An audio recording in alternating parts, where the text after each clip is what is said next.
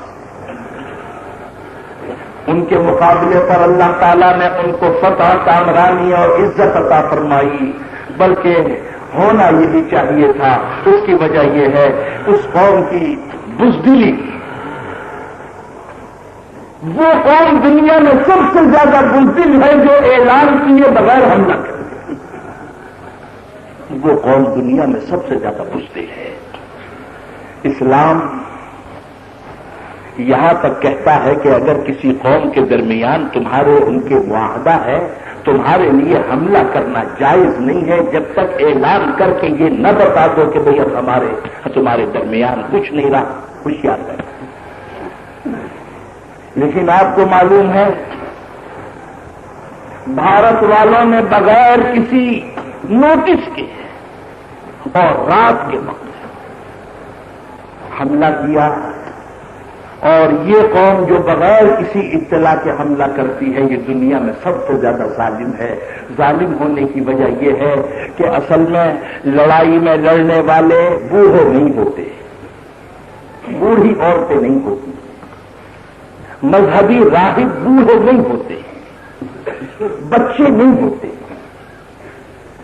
اعلان کرنے کا مقصد یہ ہے کہ جو ہمارا شکار نہیں بننے چاہیے ان کو الگ کر دیا جائے۔ لیکن جب کوئی قوم بغیر کسی اطلاع کے حملہ کرتی ہے تو اس کا مطلب یہ ہے وہ قوم سب سے زیادہ بزدل ہے، وہ بوڑھوں اور بچوں کو حملہ کرنا چاہتی ہے، وہ ان عورتوں کے اوپر حملہ کرنا چاہتی ہے جو دنیا کی کوئی قوم جنگ کے اندر ان کے اوپر حملہ نہیں کرتی۔ اور یہی نتیجہ ہوتا ہے کہ جب کوئی قوم بے خبری کے اندر حملہ کرتی ہے تو اس کا انجام اور نتیجہ اسی طریقے سے سامنے آتا ہے۔ انہوں نے حملہ کیا اور پاکستان کے مجاہدوں نے تو بے شک مقابلہ کیا ہے، باقی ایک بات میں یہ عرض کر دوں، جنگ جتوانے کے طریقے اللہ کے قبضے میں اور اللہ کے اختیار میں ہیں۔ غزوہ بدر کے اندر دشمنوں نے جو پوزیشن اختیار کی وہ بڑی مضبوط تھی، اور مسلمانوں کو جو جگہ ملی وہ جگہ بھی اچھی نہیں تھی، وہ جگہ تھی ریتیلی، وہ جگہ تھی نیچی، کافروں کے پاس جگہ تھی اچھی، خدا کی شان۔ لیکن ہے اس رات میں جس رات میں کہ لڑائی ہونے والی تھی اسی رات میں زبردست بارش ہوتی، اور زبردست بارش ہونے کا نتیجہ یہ ہوا کہ جس جگہ پر کافر موجود تھے وہ تو زمین چکنی ہو گئی، دلدل بن گیا، اور جہاں مسلمان تھے بارش سے وہ جگہ ایسی ہو گئی جیسے کوئی فرش بنا کے چل گیا۔ یاد رکھیے جب اللہ تعالیٰ کسی قوم کو سربلندی اور عزت عطا فرماتے ہیں تو حالات بھی اللہ تعالیٰ اسی طریقے پہ پیدا فرما دیتے ہیں۔ چنانچہ بھارت کی فوج کا وہ حصہ کہ جو لاہور کی طرف سے حملہ کرتا ہوا چلا آ رہا ہے، آپ دیکھیے وہ اندر گھسے ہوئے چلے آ رہے ہیں، انہیں پاکستان کی فوج نظر نہیں آ رہی ہے۔ ہو سکتا تھا کہ اندر داخل ہو جائے، اور اسی لیے انہوں نے چھچوری حرکت بھی کی جو ساری دنیا میں ذلیل ہوئے۔ وہ باٹا پور قریب جگہ ہے، وہاں سے ایک بس لے گئے اٹھا کے، باٹا پور سے ایک بس اٹھا کے لے گئے جس میں لاہور کی وہ پلیٹ لگی ہوئی تھی، اور بھارت میں جا کے اس کا خوب فوٹو ووٹو کھینچا اور ساری دنیا کے اخبارات میں دکھا دیا۔ ساؤتھ افریقہ کے لوگ مجھ سے کہنے لگے کہ جب یہ خبر آئی کہ صاحب لاہور جو ہے وہ مسلمانوں کے ہاتھ سے نکل گیا اور پاکستان کے قبضے سے نکل گیا، بھارت والوں نے لاہور پہ قبضہ کر لیا، ارے صاحب وہاں کی پلیٹ کی ایک بس دکھائی ہے۔ تو وہاں پر یہ ہوا، مسلمان بیچارے اپنے گھروں میں گھس گئے اور گھروں میں گھس کے رونے لگے۔ آپ اندازہ نہیں لگا سکتے ہیں آپ میں کیا سرخاب کا پر ہے کہ آپ کی مصیبت سے ساری دنیا کے مسلمان بے چین ہو جائے؟ سوچیے، ابھی ابھی یہود اور عرب کی جو لڑائی ہوئی، جس کو وہ لوگ عرب کی لڑائی کہتے ہیں اور ہم کہتے ہیں کہ یہود اور آدم علیہ السلام کی، لیکن نام لینے کی ضرورت نہیں ہے۔ ممالک عرب اور ممالک اسلامیہ میں بعض ملک ایسے بھی تھے کہ وہاں پر دن اور رات میں کسی نے یہ محسوس ہی نہیں کیا کہ ہمارے پڑوس میں کوئی لڑائی بھی محسوس بھی نہیں کیا۔ اور آپ اندازہ لگائیے کہ پاکستان سے کوئی تعلق نہیں، لیکن ساری دنیا کا مسلمان جو ہے یہاں کی تکلیف سے تکلیف محسوس کرتا ہے، یہاں کی راحت اور خوشی سے خوشی محسوس کرتا ہے۔ وہ لوگ کہنے لگے ساؤتھ افریقہ والے کے ساتھ یہاں پر ایک ہندو نے یہ خبر مشہور کر دی اور اس کا نتیجہ یہ ہوا سب مسلمان چھپ چھپ کر اپنے گھروں میں جا کے خوب روئے، اور ہندوؤں نے رات کو مٹھائیاں بانٹی، لیکن فرمانے لگے کہ جب صبح کو اٹھے اور خبروں کی تردید ہوئی اور یہ پتا چلا کہ یہ خبر غلط تھی، یہ قسم کھا کے وہ بتا رہے تھے، اتنا مسلمانوں کو غصہ آیا ہے کہ جنہوں نے خبر مشہور کی تھی جوتا لے کے ان کو مارا۔ تو خیر میں یہ بات عرض کر رہا تھا کہ وہ آئے، ان کے دل میں یہ خیال پیدا ہوا کہ یہاں پاکستانی فوج نظر نہیں آ رہی، ہم بس اٹھا کے لے جا رہے ہیں، کوئی روکنے والا بھی نہیں ہے۔ تو ان کے دل میں یہ خیال آیا کہیں ایسا تو نہیں ہے کہ یہ لوگ ہمارے پیچھے پیچھے تعاقب کرتے ہوئے چلے آ رہے ہیں، کہیں گھیرا ڈال کے ہمیں نہ لے لیں، آگے نہیں بڑھنا چاہیے۔ اللہ تعالیٰ کی مدد کا ایک طریقہ تو یہ ہے کہ دشمن کے دل میں ہول پیدا کرنا، اور ایک طریقہ یہ ہے کہ مجاہد کے دل میں جذبہ جہاد و جرأت پیدا کرنا۔ یہی وہی طریقہ ہے کہ اللہ تعالیٰ نے اختیار فرمایا، ان کے دلوں میں یہ ڈر و خوف پیدا ہو گیا، بھئی آگے نہ بڑھو، پتہ نہیں پیچھے سے کیا مصیبت آنے والی، آگے نہ جاؤ۔ اتنے میں ہمارے وہ مجاہد کہ جن کے سینوں میں صحیح معنی میں اسلام کا جذبہ تھا، صحیح معنی میں دین کا جذبہ تھا، معاف کیجیے وہ لوگ جھوٹ بولتے ہیں جو یہ کہتے ہیں کہ ان کے اندر حب الوطنی کا جذبہ تھا۔ حب الوطنی خاص بھی کوئی چیز نہیں، اصل جذبہ دین کا جذبہ ہے، اصل جذبہ اللہ اور اس کے رسول کی محبت کا جذبہ ہے۔ حب الوطنی کیا چیز ہوتی ہے؟ یہی کراچی ہے جس میں ہم اور آپ رہتے ہیں۔ خدا نہ کرے میں پوچھتا ہوں آپ سے کہ اگر کہیں 50 سال کے بعد اگر کوئی ایسا موقع آیا کہ یہاں پر کفر کا غلبہ ہو یا اسلام کا نہ ہو، تو کیا ہماری نسل جو ہے یہ کہے گی ہائے ہمارا وطن کراچی؟ لا حول ولا قوت۔ وطن کیا چیز ہوتی ہے؟ اور یہ تو خدا کا لاکھ لاکھ شکر ہے کہ ہمارے ماں باپ نے ہمیں اینٹ پتھر سے محبت کرنا نہیں سکھایا، جذبہ حب الوطنی ہمارے اندر پیدا نہیں کیا۔ اگر کہیں جذبہ حب الوطنی پیدا ہوتا تو بمبئی کے لوگ اس زمانے میں بمبئی کو یاد کرتے۔ ہمارا وطن تھا، ہم وہاں پیدا ہوئے تھے، ہمارے ماں باپ وہاں پیدا ہوئے تھے۔ کوئی مدراس کو یاد کرتا، کوئی یو پی کو یاد کرتا، کوئی دہلی کو یاد کرتا، اور صرف یہی نہیں بلکہ اگر ہمارے بزرگ اور ہمارے ماں باپ جذبہ حب الوطنی ہمارے اندر پیدا کرتے تو جتنے لوگ باہر سے آئے تھے سب غدار ہو جاتے۔ لیکن ایسے نوجوان بھی موجود تھے کہ جن کے عزیز رشتے دار بھی وہاں پر موجود ہیں، لیکن جہاز لے کے گئے اور جا کر اپنے انہی علاقوں کو جن کو وہ اپنا علاقہ سمجھتے تھے جا کر انہوں نے بم باری کی اور کرنا چاہیے۔ کیوں؟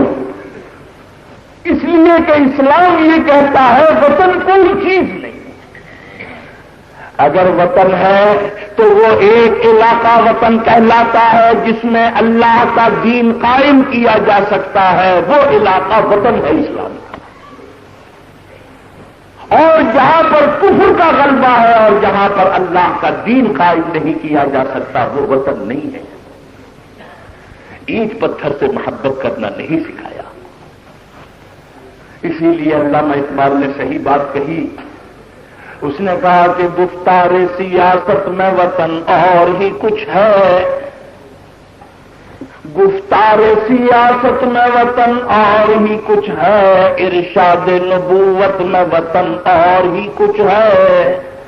ارشاد نبوت میں دارالاسلام کو وطن ہے۔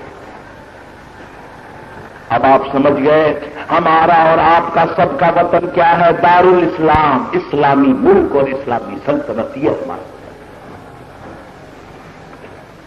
اس لیے میں نے عرض کیا کہ بڑے افسوس کی بات ہے، دین کے جس جذبے کی بنا پر اللہ نے ہم کو کامیابی عطا فرمائی، ہم نے اس کی بھی قدر نہیں کی۔ سن 47 جو جذبہ مسلمانوں میں پیدا ہوا، کس وجہ سے پیدا ہوا؟ گاندھی جی بہت چالاک شخص تھا اور اپنی قوم کے لیے حقیقت یہ ہے کہ پیغمبری کا درجہ رکھتا تھا، بہت چالاک۔ جب گاندھی جی نے کانگریس کی تحریک کو شروع کیا، انہوں نے دیکھا کہ یہاں جلسوں میں کوئی آتا ہی نہیں، رونق ہی نہیں۔ حکیم اجمل خان صاحب سے کہا کہ حکیم صاحب، کسی تحریک میں بھی جان نہیں پیدا ہوگی جب تک مذہبی دیوانوں کو اس میں شامل نہیں کریں گے۔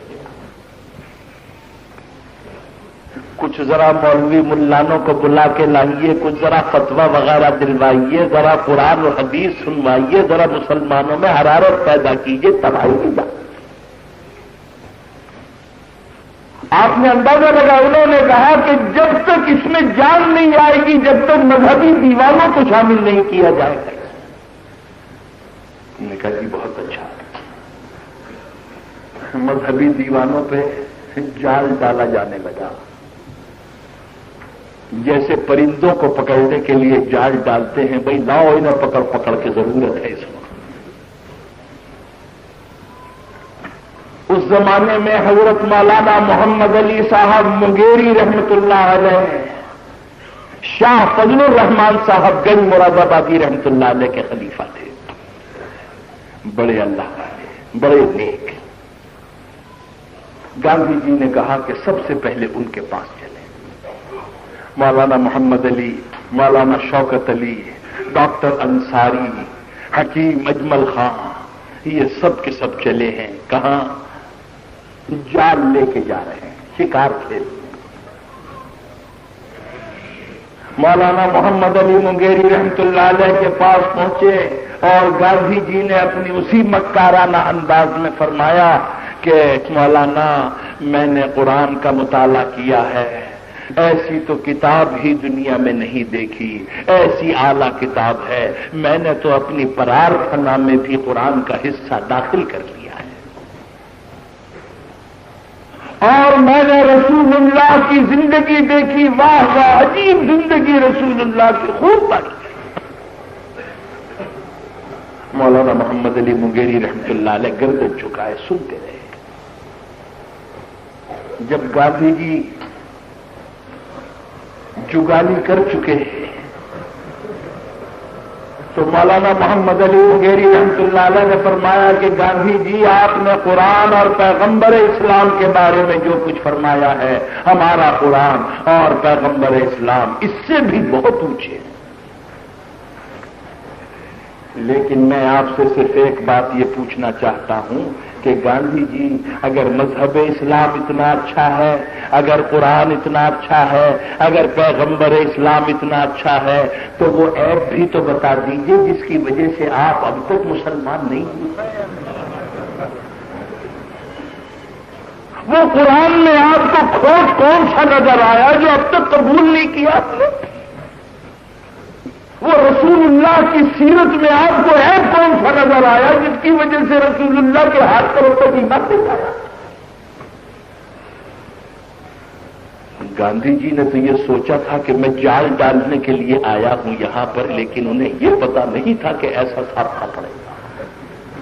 گاندھی جی خاموش، مولانا نے بہت ڈانٹا اور فرمایا کہ ذاک سیادہ ورد بانگے سفیر،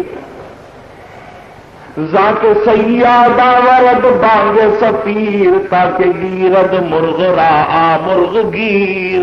گاندھی جی معاف کیجئے، جب صیاد پرندوں کو پکڑنے کے لیے جاتا ہے تو پرندوں کی بولی بولتا ہے، آپ ہمیں پکڑنے آئے ہماری بولی بول رہے ہیں۔ تو آپ نے دیکھا کہ اس زمانے میں اس کی ضرورت تھی، ارے بھائی ڈھونڈ ڈھونڈ کے لاؤ، مسجدوں سے لاؤ، مولویوں سے کہو، علماء سے کہو، اسلام مٹ جائے گا اگر تم نہیں آئے۔ اسلام خطرے سے گزر رہا ہے اس وقت، اور یہی ہوا اس وقت جب پاکستان بنا ہے۔ ارے مدرسے چھوڑو، مدرسوں میں کیا رکھا ہے؟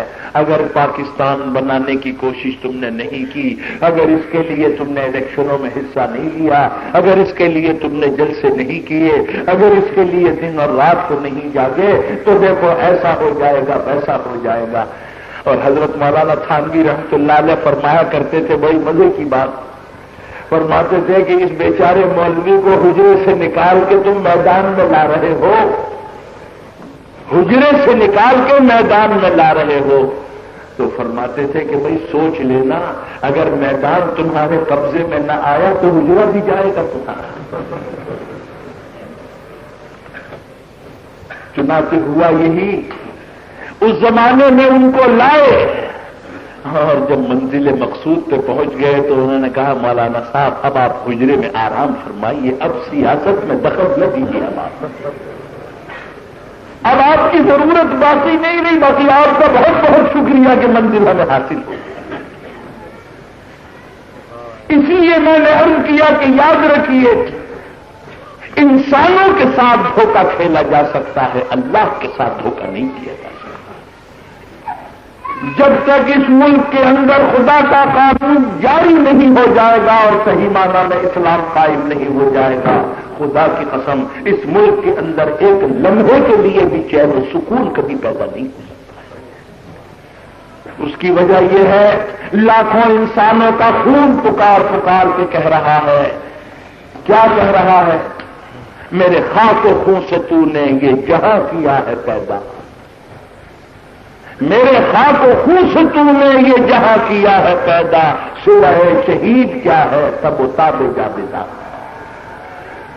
اس لیے میں نے عرض کیا، اس وقت بھی ہم نے جذبات کو کھو دیا، اور سن 65 کے اندر جو جذبات قوم کے اندر پیدا ہوئے، ایسے جذبات پیدا ہوئے۔ آپ نے دیکھا کہ مولوی صاحب کے بعد سے بھی قوم کی اصلاح نہیں ہوئی، اس لیے کہ مولوی صاحب کا واز رات کو سن کے جاتے تھے اور یہاں سے جانے سے پہلے ہی کرتا جھاڑ کے چلے جاتے، اور بعض لوگ یہاں نہیں جھاڑتے تھے شرم کے مارے، تو صبح کو اٹھ کے یہ کہتے تھے کلام اللیل یمحوہ النہار۔ ارے بھائی وہ تو رات کی باتیں ہیں، تو دن کی روشنی میں رات کی باتیں بھول ہی جاتا ہے آدمی، اب کہاں یاد رہی؟ اور آپ نے دیکھا کہ یہی پولیس، یہی حاکم اس وقت بھی تھے، ان سے بھی اصلاح نہیں۔ لیکن اچانک 6 ستمبر کو جس وقت حملہ ہوا ہے پاکستان کے اوپر، اور ہمارے صدر مملکت نے لا الہ الا اللہ محمد الرسول اللہ پڑھ کر، سوچنے کی بات ہے، یہ تو کوئی پاکستانی نہیں سمجھتا ہوگا کہ انہیں کلمہ آتا نہیں ہے، اس لیے کہ انہوں نے کوئی آپ کو سنانے کے لیے تھوڑی پڑھا، انہوں نے تو کلمہ اس لیے پڑھا تھا کہ یہ معلوم ہو جائے کہ یہی وہ کلمہ ہے کہ جس کلمے کی بدولت ہمیں کامیابی ہوئی ہے۔ جب انہوں نے یہ کلمہ اس لیے پڑھا، خدا کی قسم میں آپ سے سب عرض کرتا ہوں، میں بھی ان سننے والوں میں سے تھا، اس لیے کہ میں تو اس دن 6 ستمبر کو تقریباً دہلی کے اوپر سے واپس آیا۔ 6 ستمبر کو 6:30 بجے کے جہاز سے میں ڈھاکے جا رہا تھا چاٹگام کے لیے، لیکن 1 گھنٹہ پرواز کرنے کے بعد تقریباً 7:30 بج گئے اس وقت۔ تو اس نے یہ کہا کہ ہم بعض ناگزیر وجوہ کی بنا پر ہم واپس ہو رہے ہیں، ہمیں کچھ پتہ نہیں، اور وہ پتہ نہیں وہ کیسا وقت تھا اور کیا قسمت میں تھا، اس واسطے کہ ہو سکتا تھا کہ وہ دہلی تک تو بہرحال یہ جہاز جو بوئنگ ہے آخر 1 گھنٹے کے اندر تو کہاں تک پہنچا ہوگا، 2.5-3 گھنٹے میں تو ڈھاکے پہنچ جاتا ہے۔ ہو سکتا تھا کہ وہ یہ بھی کہہ دیتے کہ جی آپ یہی اتر جائیے نیچے، اور ہمیں وہ مہمان بنا لیتے، یہ بھی تو ہو سکتا تھا۔ لیکن بہرحال ان کے دل میں یہ خیال آیا، اللہ نے ان کے دل میں یہ ڈالا، ان سے کہہ دیا کہ آپ یہاں سے پاس نہیں ہو سکتے، گزر نہیں سکتے، واپس۔ اس وقت جب ایئرپورٹ پہ پہنچے تو پتا چلا لاہور کا جہاز بھی واپس آ گیا، بامبے کا جہاز بھی واپس آ گیا، اور مصر کا جہاز بھی واپس آ گیا، اور یہ واقعہ بھی۔ لڑائی اچھی چیز نہیں ہے، لیکن مسلم قوم دنیا میں اصل میں پیدا ہوئی ہے اسی مقصد کے لیے۔ اس کا کام اصل میں یہ ہے جب دنیا میں فساد غالب آ جائے تو پھر مسلمان اپنا سر ٹکرا دیتے ہیں فساد سے، تاکہ فساد مٹ جائے۔ سر مٹنا ہو تو کوئی نہیں۔ مسلم قوم دنیا میں آئی اسی لیے ہے، یاد رکھیے، اگر آپ بچنے کی کوشش کریں گے کب تک کریں گے؟ میں تو یہ کہتا ہوں کہ یہ اصل میں 18-19 سال کے بعد آپ کو یہ موقع ملا۔ میں تو کہتا ہوں کہ پاکستان بننے کے تو شاید 1-2 سال بعد آنا چاہیے تھا، لیکن نہیں آیا۔ اور اب بھی یہ نہ سمجھیے گا کہ بس 65 میں لڑائی میں ہم فارغ ہو گئے اور اب کم سے کم یہ ہے کہ اب اگلی صدی تک ہمیں یہ مقابلہ نہیں کرنا پڑے گا، نہیں۔ کسی شاعر نے بڑی اچھی بات کہی، اس نے کہا کہ ہوا سے لڑو تم دو موجوں سے الجھو، ہوا سے لڑو تم دو موجوں سے الجھو، کہاں تک چلو گے کنارے کنارے۔ ہوا سے لڑو تم دو موجوں سے الجھو، کہاں تک چلو گے کنارے کنارے، اور سفینہ وہاں ڈوب کر ہی رہے گا، سفینہ وہاں ڈوب کر ہی رہے گا، جہاں حوصلے نہ خداؤں نے ہارے۔ یہ تو دن آنا ہے، آ چکا ہے، پھر آئے گا۔ لیکن میں نے عرض کیا کہ اصل میں مسلمان یہ جو کلمہ پڑھا گیا تھا اس کا مقصد یہ تھا کہ دیکھیے اس کلمے کی تاثیر یہ ہے کہ ساری قوم کے اوپر ایسا اثر ہوا۔ آخر آپ لوگوں نے بھی دیکھا، خدا کی قسم 17 دن کے اندر پاکستان کے مسلمانوں کی جو ایمانی اور اخلاقی کیفیت تھی شاید 70 سال میں بھی اس کا نمونہ نہیں ہو سکتا، جو 17 دن میں نہیں، اس لیے کہ چوروں نے چوری چھوڑ دی اور غنڈوں نے شرارت چھوڑ دی۔ بھئی ہمیں پتہ نہیں، یہ تھانے والے ہی بتاتے ہیں کہ جی پورے ملک میں کوئی رپورٹ ہی درج کراتی ہے۔ اس کا مطلب یہ ہے کہ بھئی آخر کوئی جرم ہوا ہی نہیں ہے، اور حقیقت یہ ہے مسلمان قوم کو اگر فرشتوں کی طرح پاکیزہ بنانے والی اگر کوئی چیز ہے تو جذبہ جہاد ہے۔ آپ نے اندازہ لگا لیا کہ اس 17 دن کے اندر مسلمانوں کی اخلاقی حالت یہ تھی، کس وجہ سے تھی؟ لا الہ الا اللہ محمد رسول اللہ۔ مسجدیں بھی آباد ہیں، تلاوت بھی لوگ کر رہے ہیں، لیکن بعض لوگ ایسے ہوتے ہیں، مقدمہ آ جاتا ہے سر پہ جلدی سے کپڑے کی ٹوپی وغیرہ سلوا کے کپڑے وپڑے پاک کر کے مسجد میں چلے جاتے ہیں. اللہ اکبر. کیسے تشریف لائے آپ؟ بہت دنوں سے تو دکھائی نہیں دیے تھے. جی مقدمہ ہے. مقدمہ. اچھا کب تک آئیں گے؟ جب تک مقدمہ. ایک طالب علم امتحان دے کے آتا ہے اور جاتا ہے سیدھا مسجد میں نماز پڑھنے کے لیے جب تک نتیجہ آ جائے. یہ کیا بات ہے؟ 17 دن تک آپ نے دیکھا کہ مسلمان کس طریقے سے جذبہ جہاد میں سرشار ہے.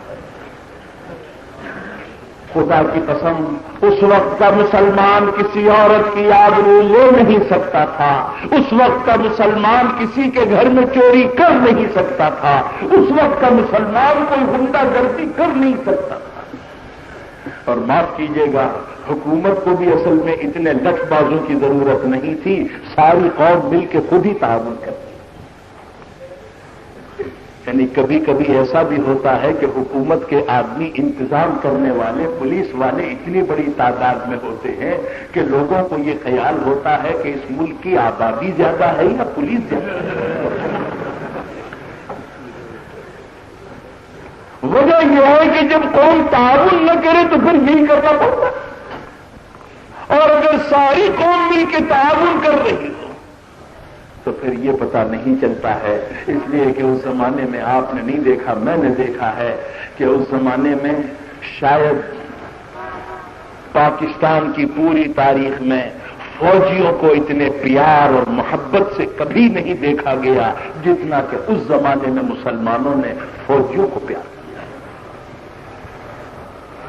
یہ محسوس کرتے تھے کہ یہ فوجی نہیں ہے بلکہ یہ اصل میں ہمارے روحانی پیشوا ہیں. بڑی تعظیم، بڑی عظمت کا برتاؤ کیا.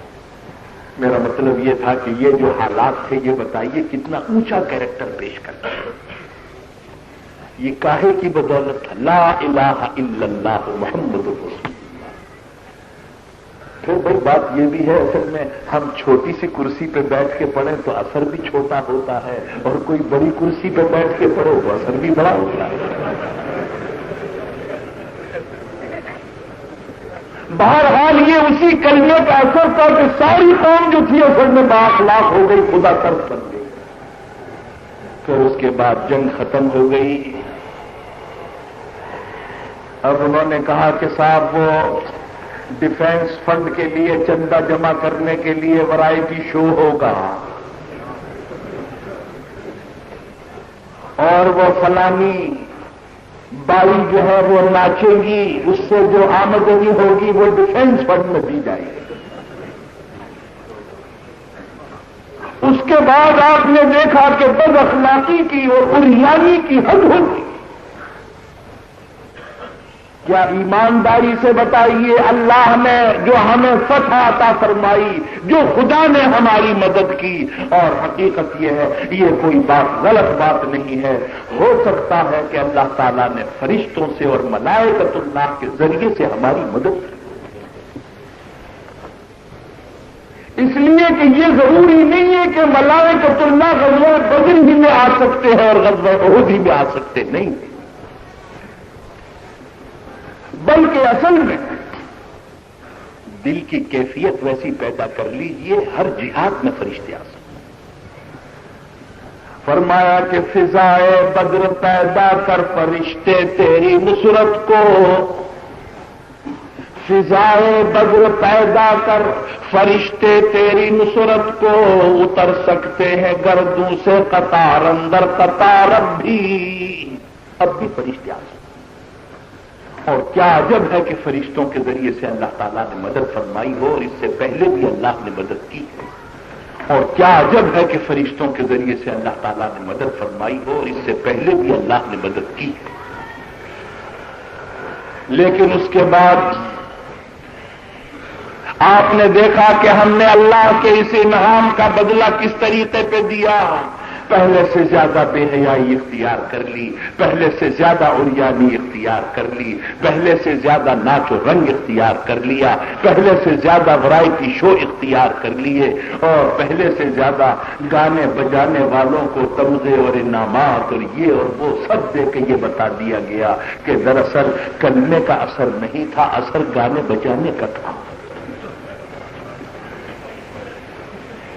اور اس پہ سونے پہ سہاگا یہ کہ بعضے ایسے بدبخت بھی آ گئے کہ جنہوں نے یہ کہا کہ اصل میں اس پرانے اسلام میں تو کچھ رکھا ہی نہیں ہے، یہ تو اسلام کی نئی شکل ہم پیش کریں گے۔ لیکن خیر الحمدللہ وہ بھی دفع ہو گئے۔ ڈاکٹر فضل الرحمان صاحب کسی نے صحیح کہا، اس نے کہا کہ بلا سے غیر کو جنت ہی کیوں نہ مل جائے، بلا سے غیر کو جنت ہی کیوں نہ مل جائے، مگر یہاں سے تو غارت کرے خدا اس کو۔ وہ بھی یہاں سے ختم ہوا۔ سوچنے کی بات ہے تو میں جو کامیابی ہوئی وہ قدیم اسلام کی وجہ سے ہوئی یا جدید اسلام کی وجہ سے؟ قدیم اسلام کی وجہ سے تو ملائکۃ اللہ کی مدد بھی ملی، اور جدید اسلام کو پیش کرنے والا بمبئی بازار کے جلسے میں سے کھڑا کر دیجئے، خدا کی قسم آپ کے مجمع میں سے کسی ایک آدمی کا بھی تعاون اسے نہیں ملے گا۔ تو ہماری حکومت کو یہ بات بھی اصل میں سوچنی چاہیے، اللہ نے ہمارا سر اونچا کیا ہے، سرخ روئی اللہ تعالیٰ نے ہم کو عطا فرمائی ہے، ہم کو کام وہ کرنے چاہیے کہ جس سے اللہ راضی ہو، رسول ہمارا خوش ہو۔ اور اگر ہم نے اسی طریقے سے پھر اسلام کو پیچھے ڈالنا شروع کیا تو میں نے جیسا کہ عرض کیا مطمئن کبھی نہیں ہونا چاہیے، دشمن برابر طاق میں لگا ہوا ہے۔ اور بھئی پاکستان کا تو وجود اصل میں آپ سمجھیے بھارت والے یہ سمجھتے ہیں کہ ہماری دشمنی کا سب سے بڑا سبب جو ہے پاکستان کا وجود ہے۔ جب تک دنیا میں پاکستان ہے بھارت اپنے دل سے بغض نہیں نکال سکتا، اپنے دل سے دشمنی کو نہیں نکال سکتا۔ بہرحال یہ ایک اسلام کی نشانی اور ایک اسلام کی علامت ہے۔ ایک بات آخر میں کہہ کے میں ختم کر دوں گا، ہمارے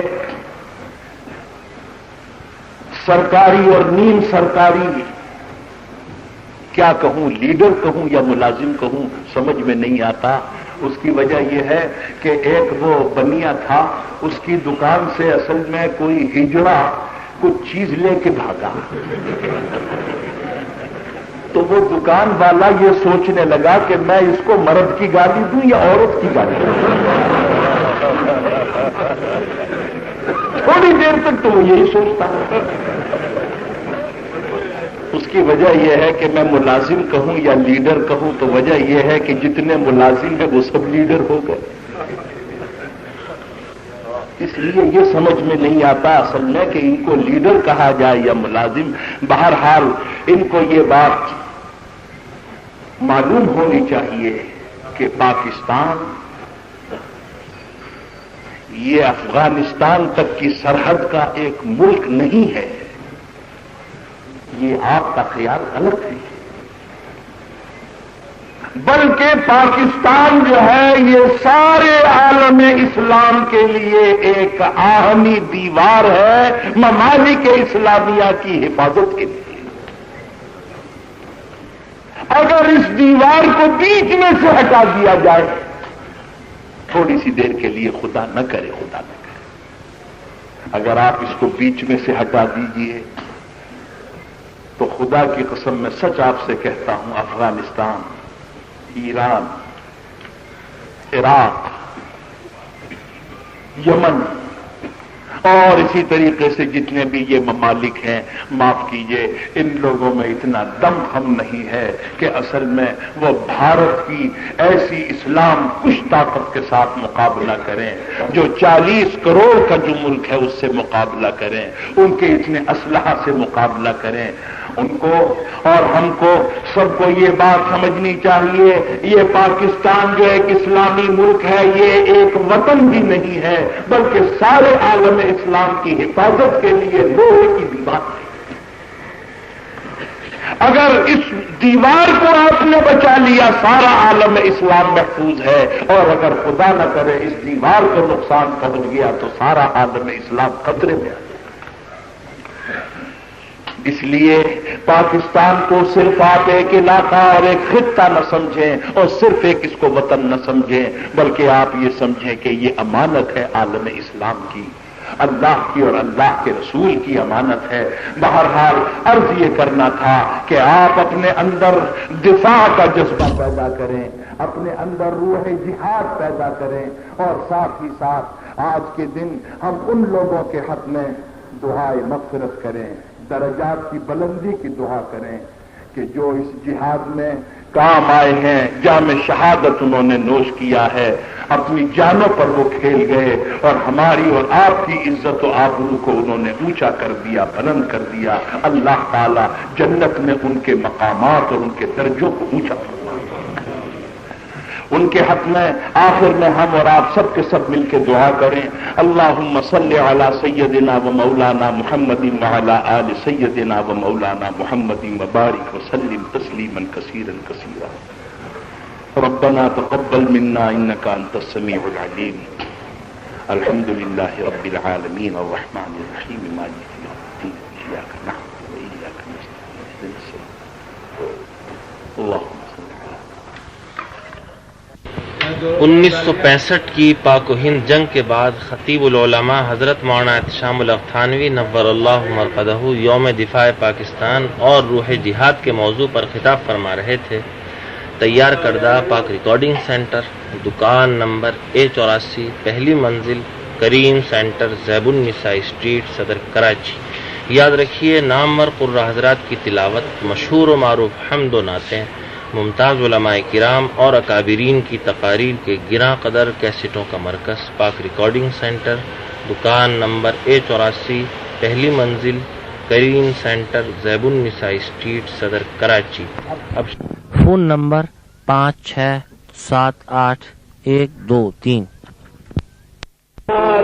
ہے یا رب تو میرا اور میں تیرا یار رہوں، یار ہے یا رب تو میرا اور میں تیرا یار رہوں، مجھ کو فقط تجھ سے ہو محبت، خلق سے میں بیزار رہوں، مجھ کو فقط تجھ سے ہو محبت، خلق سے میں بیزار رہوں، ہر دم ذکر و فکر میں تیرے مست رہوں، سرشار رہوں، ہر دم ذکر و فکر میں تیرے مست رہوں، سرشار رہوں، ہوش رہے مجھ کو نہ کسی کا تیرا مگر ہوشیار رہوں، اب تو رہے بس تادم آخر ورد زباں ہے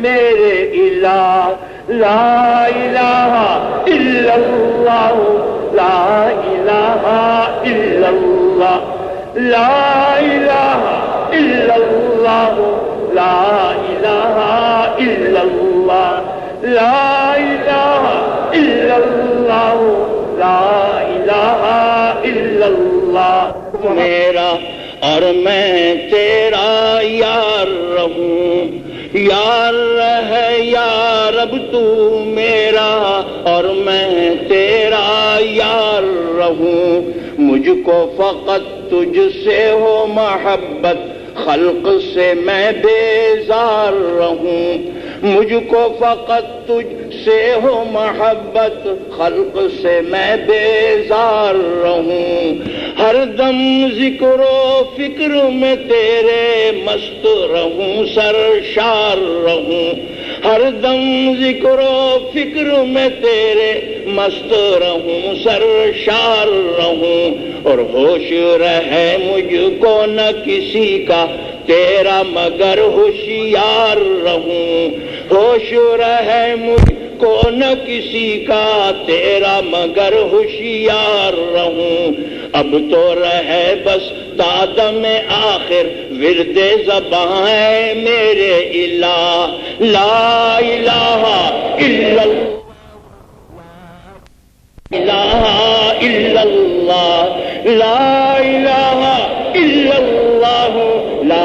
الہ الا اللہ لا الہ الا اللہ لا الہ الا اللہ یا رہ یا رب تو